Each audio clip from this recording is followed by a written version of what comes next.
Kingdom की ही है। राजा काफी अजीब थे। उनकी रानी की काफी अर्सा पहले ही डेथ हो चुकी थी और वायलेट उनकी बेटी थी, लेकिन फिर भी उन्होंने शादी नहीं की और वो अपनी बेटी वायलेट को भी दिल से प्यार नहीं करती थी। एक दिन बादशाह देखता है कि उनके हाथ पर एक पैरासाइट इंसेक्ट है जो कि खून पीता है। राजा को वो काफी अच्छा लगता है और वो उसे अपना खून पिलाता है और वो उसे शीशे के एक बॉक्स में बंद करके रखता है। हर रोज वो उसे अपना खून पिलाता था। वक्त गुजरने के साथ साथ वो इंसेक्ट बड़ा होता जाता है। दूसरी तरफ वायलेट जो अब जवान हो चुकी थी, जो किसी शहजादी की ड्रीम देखती थी, लेकिन बादशाह थोड़ा इर्रिस्पॉन्सिबल था और उसे इस बात का ख्याल नहीं आता और वो अपने इंसेक्ट के साथ ही खुश थी जो कि अब काफी बड़ा हो चुका था। लेकिन एक दिन वो पैरासाइट बीमार हो जाता है और मर जाता है। राजा उसकी सारी स्किन उतार देता है और अपनी बेटी को कहता है कि तुम्हारे लिए हस्बैंड ढूंढने का वक्त आ गया है। वो कहता है कि मैं एक कंपटीशन रखने वाला हूँ और जो भी उसे जीतेगा वो तुम्हें पा लेगा। वायलेट इस बात से खुश तो होती है लेकिन थोड़ी सी अपसेट भी, क्योंकि वो खुद अपनी मर्जी का हस्बैंड तलाश करना चाहती थी, लेकिन फिर भी वो अपने फादर के इस डिसीजन को मान लेती है। पूरे किंगडम में ये ऐलान किया जाता है और राजा अपने महल में वो स्किन लटका देता है और जो भी बताएगा कि ये किसकी स्किन है तो वो जीत जाएगा। बहुत से लोग उसके लिए ट्राई तो करते हैं लेकिन कोई भी प्रॉपर आंसर नहीं दे पाता, क्योंकि आमतौर पर वो इंसेक्ट इतना बड़ा नहीं होता। फिर महल में एक बदसूरत इंसान आ जाए कि कोई भी उसे देखकर डर जाए और वो भी इस कंपटीशन में हिस्सा लेना चाहता था और राजा आखिरकार उसे भी परमिशन दे देता है और वो जानवर जैसा दिखने वाला आदमी सिर्फ स्किन सूंघ कर ही बता देता है कि ये किस इंसेक्ट की स्किन है, जिससे वायलेट और राजा भी हैरान हो जाते हैं। वायलेट जो कि बुरी तरह डर भी जाती है और वो रोते हुए महल की छत पर आ जाती है और वो सुसाइड करने लगती है, लेकिन राजा उसे समझाता है मैं अपनी जुबान से नहीं फिरता और अब यही तुम्हारी फेट है, इसे एक्सेप्ट करो। वायलेट अपने फादर को काफी कहती है कि आप किस तरह के बाप हैं, एक बदसूरत इंसान को अपनी बेटी दे रहे हैं, और कहती है कि मैं एक शहजादी हूँ, लेकिन मजबूरन राजा उस बदसूरत को शहजादी दे देते हैं। वो जबरदस्ती रानी को दूर पहाड़ों में ले जाता है और वायलेट काफी दिनों तक रोती रहती है। और जब वो आदमी एक दिन शिकार के लिए जाता है, एक दूसरी पहाड़ पर शहजादी किसी औरत को देखती है और वो उससे हेल्प मांगती है। वो कहती है कि वो खुद एक शहजादी है और उसे एक शैतान ने यहाँ पर कैद किया हुआ है, लेकिन वो दोनों एक दूसरे से काफी दूर थी और वो औरत उसकी हेल्प नहीं कर पाती। और फिर वो औरत अपने बेटों को बुलाती है और वो एक रस्सी के सहारे शहजादी की मदद करते हैं, लेकिन अचानक से वो शैतान, वो आदमी भी वहाँ पर आ जाता है और रस्सी के सहारे वो भी उनकी तरफ जाता है। वो लोग रस्सी काटने में तो कामयाब हो जाते हैं, लेकिन रास्ते में वो उन पर हमला कर देता है और वायलेट के अलावा सबको मार डालता है। वो आदमी गुस्से से वायलेट को देखता है और वो उसे गले से लगा लेती है, जिससे उसका गुस्सा खत्म हो जाता है। और जब वो शैतान उसे अपने कंधों पर बिठाता है तो बड़ी चालाकी से वायलेट उसका गला काट देती है। वो शैतान वहीं पर मर जाता है। वो उसका सर काट कर अपने किंगडम में आ जाती है, जहाँ पर उसके फादर उसी इंसेक्ट की वजह से बीमार थे। खून में लथपथ वायलेट उस शैतान का सर अपने फादर के सामने रख देती है। राजा अपनी बेटी की जिंदगी के इस फैसले पर काफी सैड थी और अनकरीब उन्होंने मर जाना था। वायलेट एक बहादुर शहजादी बन जाती है और अपने फादर के बाद वो ही किंगडम की क्वीन बन जाती है। ये स्टोरी यहीं पर एंड हो जाती है और इसके साथ ही मूवी भी एंड हो जाती है।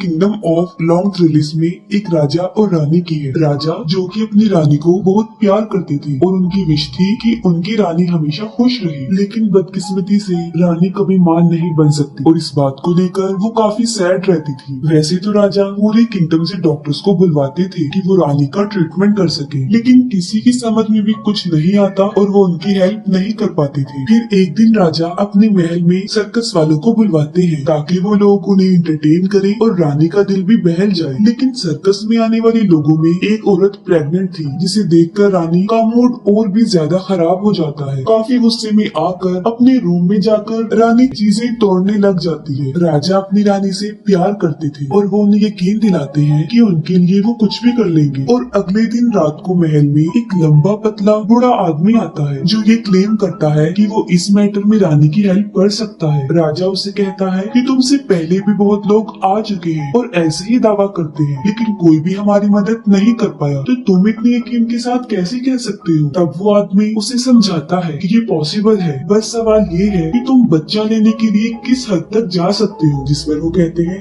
आखिरी हद तक। वो बूढ़ा आदमी कहता है कि मैं जानता हूँ कि नेचर कैसे वर्क करती है और पूरी दुनिया एक बैलेंस में है। और वो कहता है कि अगर तुम एक जिंदगी हासिल करना चाहते हो तो उसके लिए तुम्हें एक जिंदगी सेक्रीफाइस भी करनी पड़ेगी ताकि सब कुछ बैलेंस में रहे, कुछ भी इम्बैलेंस ना हो। और वो लोग इसके लिए एग्री हो जाते हैं। राजा को टारगेट दिया जाता है कि वो सी क्रिएचर का शिकार करेंगे जिसे मारने के बाद उसका दिल निकाल लिया जाएगा और उस दिल को एक ऐसी औरत पकाएगी जो अभी तक प्योर और बिल्कुल अकेली हो, जिसे बाद में रानी खा लेगी और वो प्रेग्नेंट हो जाएगी। क्योंकि उन लोगों को बच्चा चाहिए था तो राजा सी क्रिएचर के शिकार के लिए निकल जाते हैं और उनका टारगेट उन्हें एक रिवर में मिल भी जाता है जो कि एक बहुत बड़े साइज का व्हाइट कलर का मॉन्स्टर था। राजा उसका शिकार करने के लिए पानी में जाता है और जब वो मॉन्स्टर सो रहा होता है राजा उस पर वार कर देता है। राजा उसे मारने में कामयाब तो हो जाता है लेकिन उस फाइट के दौरान राजा भी जख्मी हो जाता है। राजा इतना ज्यादा जख्मी हो जाता है कि मौके पर ही उसकी भी मौत हो जाती है। लेकिन तब तक राजा उस मॉन्स्टर का दिल निकाल चुके होते हैं और रानी खुद उस दिल को एक कपड़े में लपेटकर महल में ले आती है। उन लोगों की मेड्स में एक औरत ऐसी थी जो अभी तक प्योर भी थी और अकेली भी, और उसे ये ऑर्डर दिया जाता है कि वो उस दिल को रानी के लिए पकाएगी। लेकिन दिल को पकाते वक्त उसे भी अजीब सी फीलिंग्स होने लगती है और वो भी अचानक प्रेग्नेंट हो जाती है। और जब वो दिल पक जाता है तब उसे रानी भी खा लेती है और वही होता है जो उस बूढ़े शख्स ने कहा था। फाइनली रानी भी प्रेग्नेंट हो जाती है और एग्जैक्ट बिल्कुल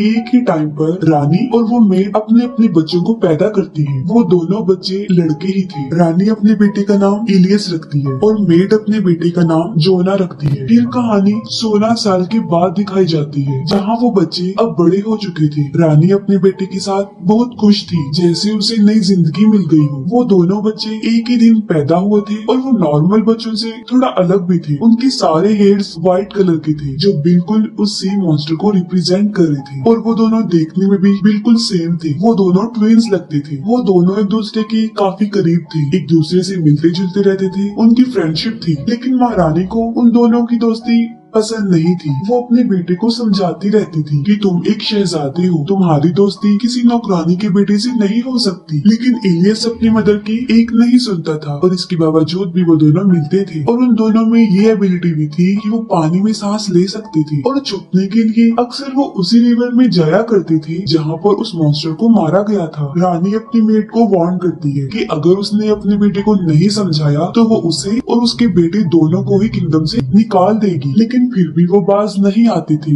वो मिलते थे और एक दिन तो वो लिमिट ही क्रॉस कर देते हैं। जोना इलियस के कपड़े पहनकर रानी के सामने चला जाता है और रानी उसे पहचान ही नहीं पाती कि वो उसका बेटा है या नहीं। बस उसे शक रहता था और जब उसे रियलिटी का पता चलता है तब वो जोना को किंगडम से निकालने का ऑर्डर देती है। इलियस उसे रोकने की कोशिश करता है लेकिन वो नहीं रुकता। जोना एक नाइफ से वहाँ के एक ट्री की रूट्स को काटता है जहाँ से पानी बहने लगता है। जोना इलियस को कहता है कि जब तक ये पानी साफ हो तुम समझ जाना कि मैं जिंदा हूँ और जब ये रेड हो जाए तब तुम समझ लेना कि मेरी जान को खतरा है। और ये कहते ही वो वहाँ से चला जाता है।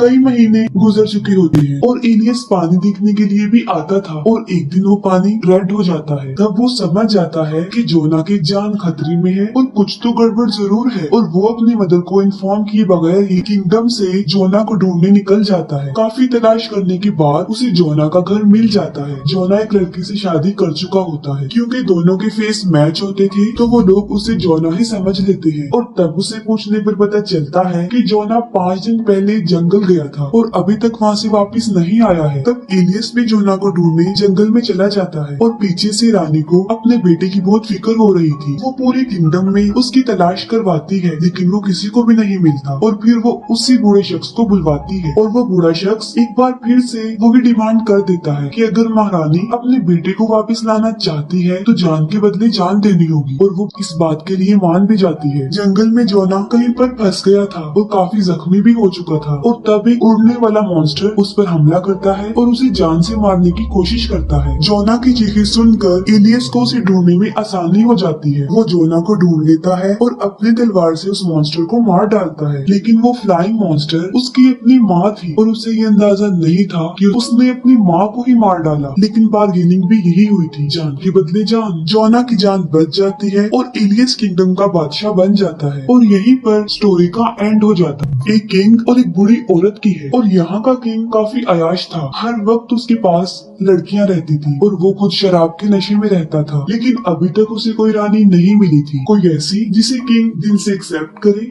और उससे शादी करे। उसी महल के पास एक गांव में दो बूढ़ी औरतें रहती थी। वो दोनों बिल्कुल अकेली थी और घर से इतना बाहर भी नहीं जाती थी और उनकी शादी भी नहीं हुई थी, जिससे ये साफ जाहिर था कि उन्होंने अकेले ही वहीं पर वैसे ही मर जाना है। लेकिन उनकी आवाज बहुत प्यारी थी। उम्र के लिहाज से उनकी आवाज किसी बूढ़ी औरत की तरह नहीं थी। एक सुबह जब एक बूढ़ी औरत कोई गाना गा रही थी तब उसकी आवाज राजा सुन लेता है। वो आवाज राजा को काफी पसंद आती है और वो इस आवाज को फॉलो करते हुए उसके पीछे जाता है। लेकिन वो बूढ़ी औरत अचानक से घर चली जाती है, जिससे किंग का उसे देखने का तजस्सुस और बढ़ जाता है और वो सोचता है कि शायद ये खूबसूरत लड़की होगी जो कि मुझसे शर्मा रही है। उन बूढ़ी औरतों में एक का नाम डोरा और दूसरी का नाम इमा था। डोरा जो कि काफी चालाक और लालची भी थी, जबकि उसके मुकाबले में इमा जो थोड़ी सीधी सादी और डरपोक थी। और जब डोरा देखती है कि किंग उनके दरवाजे पर है तो उसके दिल में लालच आ जाता है कि शायद अब उनकी किस्मत बदलने वाली है। इसके अलावा वैसे भी सारी जिंदगी उन्होंने अकेले ही गुजार दी थी। वो अंदर से ही किंग को कहती है कि आप एक हफ्ते बाद आइएगा, मैं आपको अपनी बॉडी का एक पार्ट दिखाऊंगी। और ये सुनकर किंग समझता है कि शायद उसे उसका प्यार मिल गया है, लेकिन उसे नहीं पता था कि वो दो बूढ़ी औरतें हैं। उम्र ढलने की वजह से उनकी स्किन भी लटक चुकी थी, लेकिन वो बहुत कोशिश करती है कि उनकी फिंगर्स जवान लड़की की तरह ही नजर आए। डोरा अपनी फिंगर्स पर कुछ हर्ब्स लगाती है, लेकिन इससे कुछ भी फायदा नहीं होता। वो अभी भी बूढ़ी औरत की ही उंगलियां लग रही थी, जिसे देखकर वो रोना शुरू कर देती है। लेकिन दूसरी तरफ इमा, जिसने अपनी फिंगर्स को काफी दिनों से मुंह में रखा हुआ था, वो कुछ बेटर लग रही थी और आज ही एक हफ्ता भी पूरा होने वाला था, यानी किंग ने उसकी उंगली देखने आना था।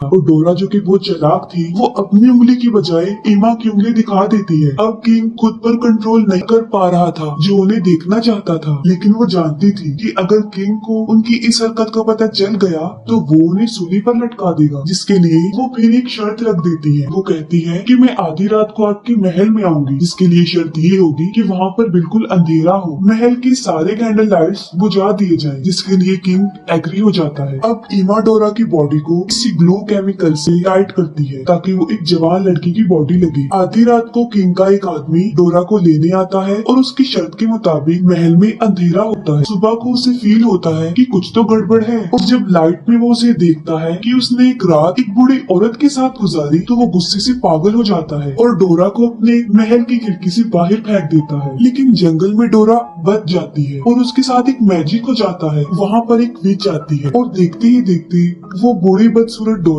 एक जवान लड़की में चेंज हो जाती है, जिसके बहुत लंबे खूबसूरत सुनहरे बाल थे। और अगले दिन किंग शिकार के लिए उसे जंगल में जाता है। एक ही नजर देखते ही उसे डोरा से प्यार हो जाता है और वो उसे अपने महल में ले आता है और अपनी रानी बनाने का डिसीजन लेता है। डोरा कुछ भी नहीं जानती थी कि वो जवान औरत कैसे बनी, लेकिन उसे अपनी सिस्टर इमा अभी भी याद थी और वो उसे अपनी शादी पर भी इनवाइट करती है, जबकि इमा को भी अंदाजा नहीं था कि उसकी बहन अब एक जवान लड़की बन गई है और अनकरीब वो क्वीन बन जाएगी। डोरा अपनी बहन को जो ड्रेस भिजवाती है वो काफी कॉस्टली होता है। इमा उसी ड्रेस को पहनकर शादी में जाती है और वहाँ पर डोरा उसे सारी स्टोरी बता देती है और वो अपने दिल में विश करती है कि उसे भी अपनी बहन जैसा जवान बनना है। जब इमा ने डोरा से पूछा था कि वो जवान कैसे हुई, तब उसने मजाक में कहा कि मैंने अपनी बूढ़ी स्किन उतार दी, लेकिन इमा इस बात को सच समझ लेती है। फिर वो एक लोहार के पास जाती है और उसे अपना नेकलेस और एक्सपेंसिव ड्रेस देने का वादा करती है, इसी शर्त पर कि अगर वो उसकी स्किन उतार दे। वो लोहार तो इमा से भी ज्यादा बेवकूफ होता है। वो उसे जंगल ले जाकर बांध देता है और उसकी स्किन उतार देता है। काफी डिस्टर्बिंग सीन है और वो उसी जख्मी हालत में वापस आती है और जाहिर है उसने मरना ही था, वो मर जाती है। लेकिन दूसरी तरफ उसकी बहन डोरा का मैजिक भी ज्यादा अरसे तक नहीं रहता, वो भी बूढ़ी होना शुरू हो जाती है। और जब उसे खुद इस बात का रियलाइज होता है कि वो बूढ़ी बनती जा रही है तो वो वहाँ से भाग जाती है और थोड़ी ही देर में वो अपनी असली एज में वापस आ जाती है और पूरी की पूरी बूढ़ी औरत बन जाती है। और इस कहानी की यहीं पर एक सैड एंडिंग हो जाती है।